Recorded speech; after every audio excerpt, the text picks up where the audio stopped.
Multiple choice questions on engineering mechanics for competitive exams part 7. Question number 61. Pick the odd statement out with regard to Lamy's theorem from following. Option A. The theorem is applicable only if the body is in equilibrium.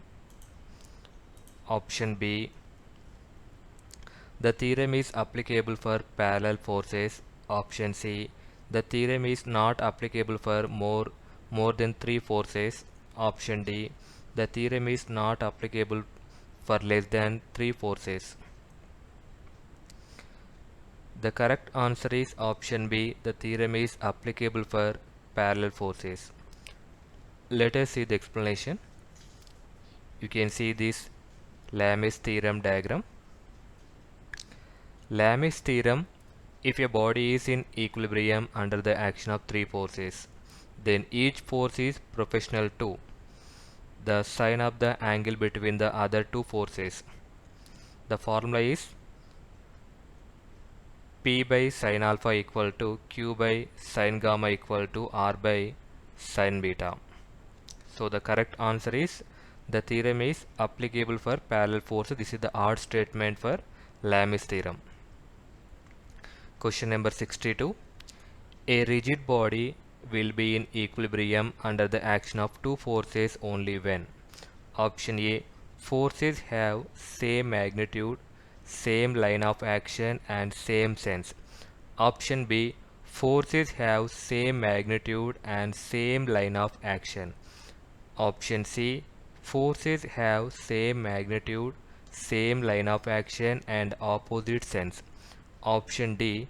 Forces have same magnitude. The correct answer is option C. Forces have same magnitude, same line of action and opposite sense. Let us see the explanation. A rigid body will be in equilibrium under the action of 2 forces only when the forces have same magnitude, same line of action and opposite sense. So the correct answer is option C. Question number 63. The wheels of a moving car possess. Option A. Potential energy only. Option B. Kinetic energy of translation only. Option C. Kinetic energy of rotation only. Option D. Kinetic energy of translation and rotation both. The correct answer is option D. Kinetic energy of translation and rotation both. Let us see the explanation. The wheels of a moving car possess both rotational means spinning, and translational means moving forward motion. This combination is known as rolling motion. Consequently, the wheels possess both rotational kinetic energy and translational kinetic energy. So the correct answer is option D. Kinetic energy of translation and rotation both. Question number 64. The units of energy in SI units. Option A joule, option B watt, option C joule per second, option D watt per second. The correct answer is option A joule. Let us see the explanation. Let us see the definition of energy. Energy may be defined as the capacity to do work. The energy exists in many forms. Example: mechanical, electrical, chemical, heat, light, etc. But we are mainly concerned with mechanical energy. The units of energy in SI unit is joule. So the correct answer is option A joule. Question number 65. Dynamic friction as compared to static friction is. Option A less, option B same, option C more, option D none of the above.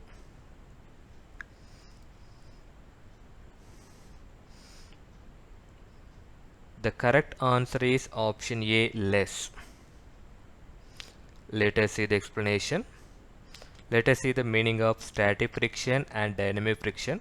Static friction acts on objects at rest, preventing motion by matching the applied force and is generally higher in magnitude. Dynamic or kinetic friction acts on moving objects opposing motion with a generally constant magnitude. Static friction is typically higher than dynamic friction because it requires more force to break the initial static bond. So the correct answer is option A, less. Question number 66.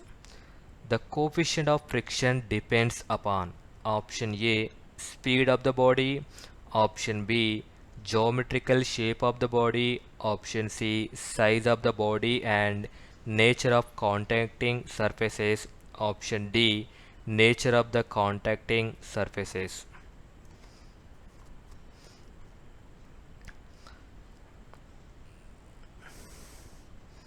The correct answer is option D, nature of contacting surfaces. Let us see the explanation. The coefficient of friction depends primarily on the nature of the materials in contact and the roughness or condition of the surfaces. It is a measure of how two specific surfaces interact. Example, rubber on concrete versus ice on steel, and is independent of the contact area, mass or weight of the objects. So the correct answer is option D, nature of contacting surfaces. Question number 67. Movement of inertia of a body does not depend on option A, axis of rotation of the body, option B, mass of the body, option C, angular velocity of the body, option D, distribution of mass in the body.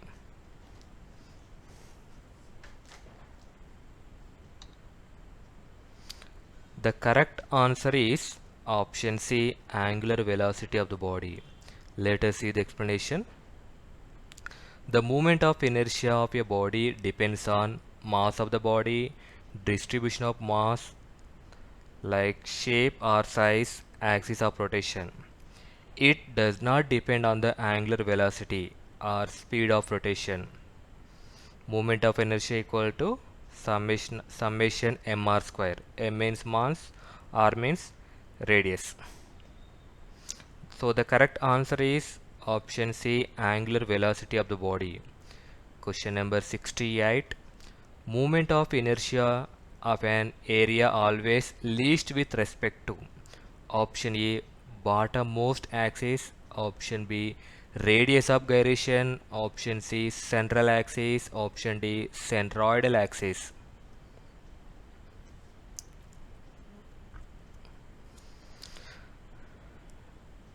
The correct answer is option D, centroidal axis. Let us see the explanation. The moment of inertia about any axis passing through centroidal is zero. So moment of inertia of an area always least with respect to centroidal axis. So the correct answer is option D, centroidal axis. Question number 69.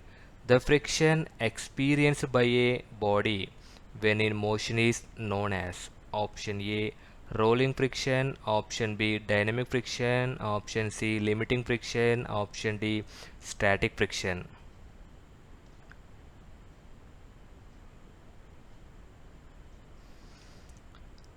The correct answer is option B, dynamic friction. Let us see the explanation.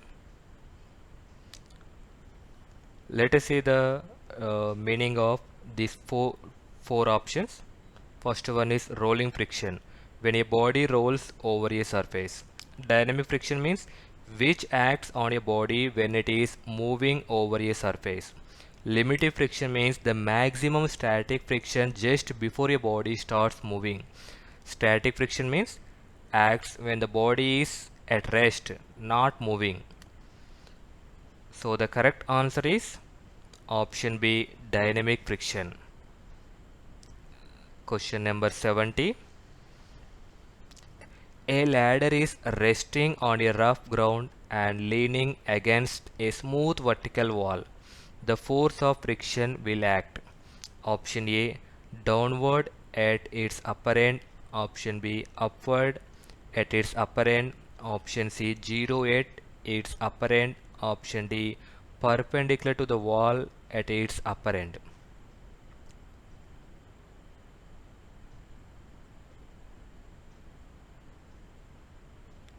The correct answer is option C, 0 at its upper end. Let us see the explanation. The force of friction acts towards the wall at the lower end, ground level, to prevent the ladder from sliding outwards, while there is no friction acting at the upper end. As a vertical wall is smooth and cannot provide a frictional force, the ground friction opposes the tendency of the ladder to slide away from the wall. So the correct answer is option C, 0 at its upper end. In the next video lecture, we will discuss few more questions on engineering mechanics for competitive exams. Thank you for watching. Please do like and subscribe my channel for more updates.